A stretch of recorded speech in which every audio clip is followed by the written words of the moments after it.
So part 2 of I want to say this week's, whatever, this day's video.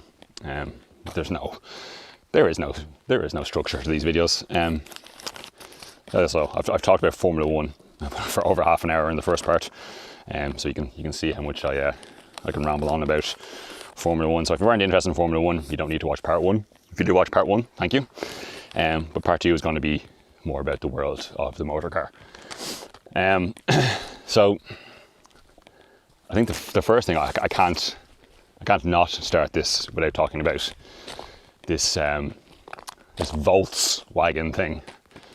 So if you haven't heard of this, AP News broke a story yesterday about Volkswagen in the US possibly changing their name from Volkswagen to Volkswagen as part of turning the company into an electric-only brand.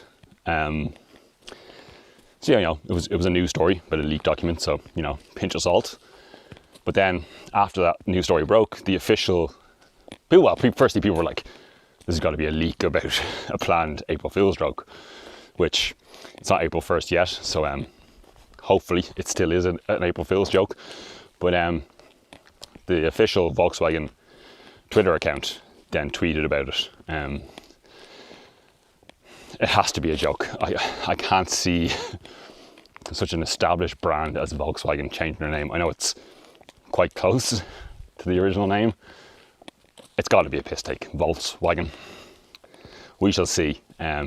Hopefully, I think they were kind of forced to break the story early because of the leak by AP News.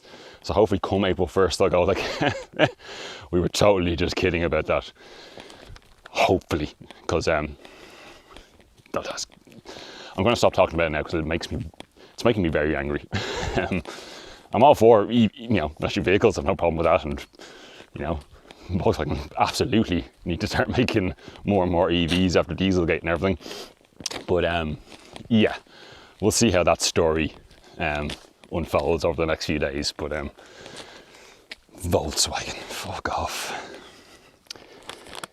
Kia have released a new EV, the EV6 GT. It's an interesting looking car. The front end has a bit of like Scirocco kind of look to it, and the rear end's got this kind of strange like light bar that melds into the side into a strip that goes along the side of the car.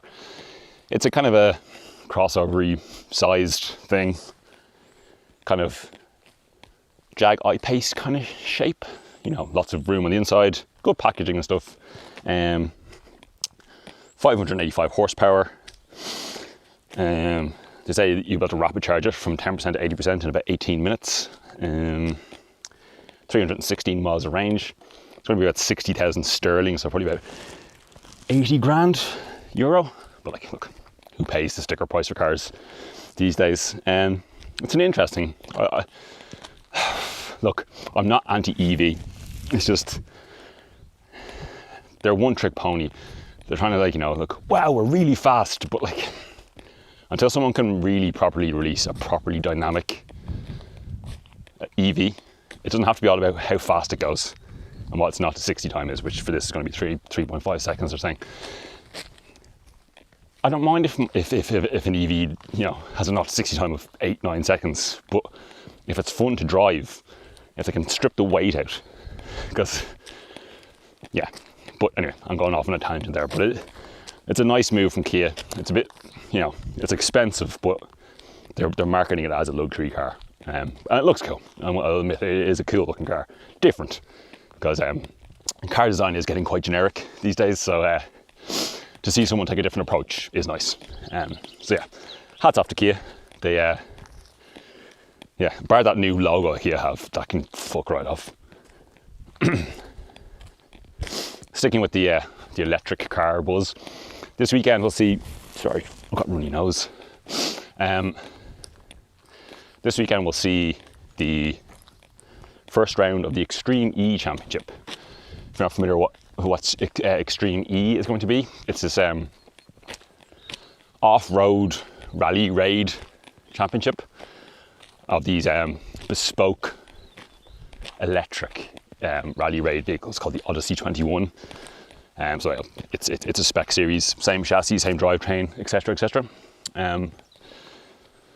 Very interesting. Lewis Hamilton owns a team, Nico Rosberg owns a team, Jenson Button owns a team, all former Formula One. Well, Lewis Hamilton still is a Formula One driver, all former world champions. Jenson Button's actually going to be driving for his team alongside, is Jamie Chadwick in his team? Anyway, it's very it's very 2021. It's obviously it's EV. The charging stations are going to be, I think they're hydrogen powered. Yeah, like they're going to have these like mobile charging stations, because the range on them is only, I think they're only going to be able to do 10 miles on a charge, but they're going to be short stages. And all the I think there's going to be 9, or is it 6? Not a huge championship, but they're all going to be in areas around the world that are biodiverse, and you know, it's all about exposure to climate change, and you know, the rise of the electric vehicle, alternative fuels, etc., etc. It's a mixed gender grid as well, which is good to see. Men and women, like Jamie Chadwick. I forget some of the people's names. They're not famous enough. I'm sorry. Remember, that's nothing to do with them, who they are or what they are. But yeah, there's a good mix of men and women. Jamie Chadwick, who was the Formula W champion. Sebastian Loeb, the WRC legend, Carlos Sainz, Loic Duval, blah blah blah. Anyway, I think it's Saudi Arabia is the first one this weekend. I'm gonna keep my eye on it. I'm not going to be cynical and say like it's just a bunch of marketing twaddle, because it's not. Because look, the environment and climate change is very important at the moment, and if they can make a motorsport sustainable, I'm all behind it, and it's got some good names and some good investment. So yeah, I'm going to keep an eye on Extreme E this weekend. It could be cool. They've certainly got the names behind it. So yeah, Extreme E. I don't know how you watch it. I assume it being so 2021, there will be some sort of way of watching it online, streaming it. I'm not going to pay for it, not yet anyway. But we'll see. Interesting. Extreme E. To continue on the EV note, I'm so with it. I'm so today. The Mini released the JCW Mini Cooper EV pace car, which is going to be the pace car for the Formula E Championship. Again, Formula E. I'm not gonna shit over Formula E, because it made me look like a Luddite. But yeah, Formula E has its issues. But yeah, but the pace car looks cool. It's gonna have 200 and something brake. Yeah, and it looks cool. It's batshit. It's got crazy wheels, crazy livery, and that's how pace car should be. Road car, not so much. But you know, if it's going to be on a racetrack, make it look stupid, because you're allowed to. Okay, that's enough. That's enough electric car twaddle. So onto some combustion power, and finally we've got the news that we all kind of knew was coming. But Mercedes have now officially told us that the next C63 AMG is going to be a 4-cylinder. It's going to be a 4-cylinder hybrid. It's the M139 4-cylinder from the A45, and then it's going to have a hybrid powertrain attached to it. So all in, the engine's going to have 443 horsepower, which is then going to be supplemented by an additional 94 horsepower from the electric motor. It's going to be 4-wheel drive, rear biased, etc., etc. That's the end of the C63 in my books. Look, I'm not going to say this can't happen. You know, look, big, inefficient combustion engines are unfortunately very quickly becoming a thing of the past. But to me, an AMG Mercedes should have a V8 engine in it. And the C63 has some great V8s over the years, most notably the M156 in the W201, the one before the current one, the normally aspirated 6.2 litre V8. Yeah, sad time. What can we do about it? This is the world we live in. So to counteract that, a 4-cylinder performance car that has also been released that, you know, doesn't have a V8 heritage to disrespect. Hyundai, basically the same company. Hyundai have released the production version of the i20N, so it's their hatchback below the i30. The i30N was very well received. Seemed to be a great car. Personally, I've never driven one. I would like to. So if anyone has an i30N and would like me to drive it, hit me up in the DMs. But yeah, the i20N, 204 horsepower, 203 pounds-foot, and it's got a limited slip diff as an option, I think. Electronically controlled mechanical slip diff up front. I wasn't sure about the styling when I saw the pictures of it, but I saw a normal i20 just yesterday. The rear end especially, I thought the i20N was very fussy. I saw a normal one on the road, surprisingly, yesterday, and actually not a bad looking car, so maybe I'm judging too soon. The only sticking point, so I was like, this is going to rival the Fiesta ST, which everyone knows is kind of the class leader in the kind of small hot hatch category. But the sticking point for the i20N is going to be a 4-cylinder, so it might have, I think it has a bit more torque than the 4-cylinder turbo than the Fiesta ST, which is a 3-banger. But the big sticking point, I think, with the i20N is going to be, now they haven't officially announced the price yet, but it's been speculated that's going to start at 25,000 sterling. So that's pretty, a 40 grand car over here. We shall see. Again, who pays sticker price for a car? So they might do some good PCP rates, and it'll probably have a beast of a warranty. But we'll see. A few journalists have road tested a pre-production version, but you can't imagine it's going to be hugely different. But it's an interesting car because people have tried and failed to usurp the Fiesta ST from the top of the table. So maybe the i20N will be the car to do it. We shall see. It'll be a twin test I will look forward to seeing and reading. So best of luck to Hyundai with the i20N. And then my last bit of motoring news, which I'm sure you probably have all heard. Something that's been speculated for a while, but it's been officially announced now that Ford are going to kill off the Mondeo. Yeah, so Ford are going to kill off the Mondeo, which is sad, I will admit. Because not only is it the death of the Mondeo, it's the death of the mid-sized Ford saloon, which goes all the way back to the Cortina, then the Sierra, and then the Mondeo. I can't say I've ever been a huge lover of the Mondeo, but I've always appreciated it. It's always been a very, very capable car, and as the generations went on, it became a very good-looking car too. I think over here, I associate them too much with being Garda cars. But it's just a shame.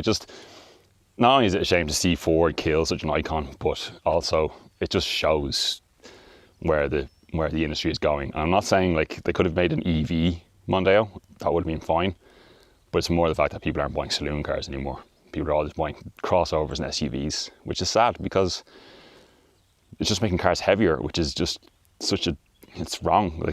EVs are heavy by the hardware that's in them, the batteries and the electric motors, they're heavy. So making them SUVs and crossovers, making them bigger cars, is such a I don't want to say double negative, but what they should be striving for with EVs is making them lighter and smaller and more efficient, which would aid the biggest sticking point people have with battery technology, is that they can't quite go far enough yet, and worry about range anxiety. So making them lighter and more efficient would be great. But yeah, that's the death of the Mondeo. It's sad. As much as I said, I'm not going to lose sleep over it. It's sad. I kind of thought it would already been killed off, because the last normal episode of the Grand Tour, the last normal one they did with a studio, they had a bit of an obituary for the Mondeo and the Ford Saloon in general. But they were just preempting the death of it. And it turns out they were right, because now it's been made official. So after that bleak news, I'm going to end off with some of my classified finds of the week, because of the stories of the two things I mentioned earlier on. The C63 becoming a 4-cylinder hybrid, I found an M156 saloon in Ireland, gunmetal grey. I would prefer it in this state. Gunmetal grey, 80,000 miles. It's got a year's NCT for 28,950, which is a bit expensive, but you're not going to import a C63 anymore the way Brexit has played things out. Yeah, but I'll put up a few pictures of that now. It's on Done Deal. The classic normally aspirated 6.2 litre M156 V8 for less than 30 grand. What a way to celebrate the news of the C63 going into a 4-cylinder hybrid. If a C63 AMG and a 6.2 litre V8 is a bit outside your means, with the Mondeo no longer being a thing, I wanted to find one of the more salubrious versions of the Mondeo for sale. Unfortunately and unsurprisingly, there was nothing of interest for sale in Ireland that I could find. So I went to the UK and I found a 2002 Mondeo ST220 estate. So it's the Duratec V6 manual, 160,000 miles, which is quite a few, but it's got a year's MOT for £1,495. So all in, even with the VAT and VRT, you could probably get that over here for 5 grand, which is a lot of money for a 19-year-old car with 160,000 miles in it. But there's going to be no more Mondeo, and fast forwards, they're always appreciating classics. So although I wouldn't put my money into that, if you're into your fast forwards and you want to mourn the death of the Mondeo, I think that's a great way to do it. And it's an estate. Estates are always cooler, fast estates are always cooler. Or if you live in the UK or in Northern Ireland even, get that in, because £1,495 for a 3 litre V6 performance blue estate fast forward, someone's going to get themselves a lovely car for that money. Anyway, I've seriously rambled, so much so I had to split this video into two. I'm sorry if the delivery wasn't great, because I'm hiking up a hill, up a mountain even, if you will, as I recorded it. Some lovely views, as you can see. As I said, I'm not even at the peak yet, I might throw in a couple of shots from when I get to the top and embed them over this bit here now. It's a nice little kind of walkway. Crewe Woods, it's a lovely place to come for a hike. You know, you can bring young kids or people who are slightly older and got dodgy knees, they'll be able to manage it. It's not too strenuous. If you stick to the beaten path, which I didn't, I kind of cut through some more steeper, rugged bits. But yeah, I'll try and put some shots of the views at the very top. If you're coming with a weekend, come up early, especially in the current lockdown situation, because it can be busy and the car park can be completely full and there can be people everywhere. Midweek, as it is now, in the early afternoon, it's usually pretty quiet, so we're not too bad in it today. I'm not good at directions, but it's about 5 kilometers from Johnny Fox's, which is 5 kilometers in about that direction, if that gives you an idea where it is. Just Google Maps, Crewe Woods, if it's within your restrictions, or if you live in Dublin, as of April 12th, you'll be able to come, because we're able to travel within our own county, woohoo! But yeah, there you go, Crewe Woods. So again, I'm rambling too much now. So I'll love you and leave you. Stay safe, stay well. I'll talk to you again soon. Okay, bye.